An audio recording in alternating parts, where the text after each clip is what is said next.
ہارون آباد سے بھائی مجیب الرحمان صاحب نے سوال پوچھا ہے، ہمارے علاقہ میں تعزیت کے لیے جب بیٹھتے ہیں تو راستوں کو بلاک کر دیتے ہیں، کناتے لگا کر راستے بند کر دیتے ہیں، تو اس کا شرعی حکم کیا ہے؟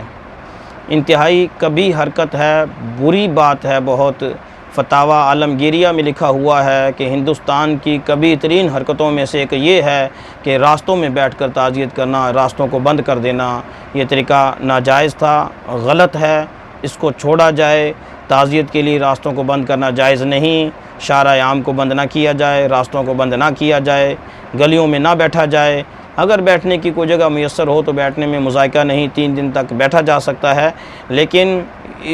اس قدر اس کو التزام کرنا کہ ضرور بیٹھنا ہے اور وہ بھی راستوں کو بند کر کے بیٹھنا ہے، یہ شریعت کا بتلایا ہوا طریقہ نہیں، یہ طریقہ درست نہیں ہے۔ اس سے اجتناب کیا جائے، اس طریقے سے پرہیز کیا جائے، اس سے دور رہا جائے، یہ طریقہ شریعت کا بتلایا ہوا نہیں، بلکہ علماء کرام نے تو اس کو کبھی ترین حرکت شمار کیا ہے، لہٰذا ایسی کبھی حرکت سے بچیں۔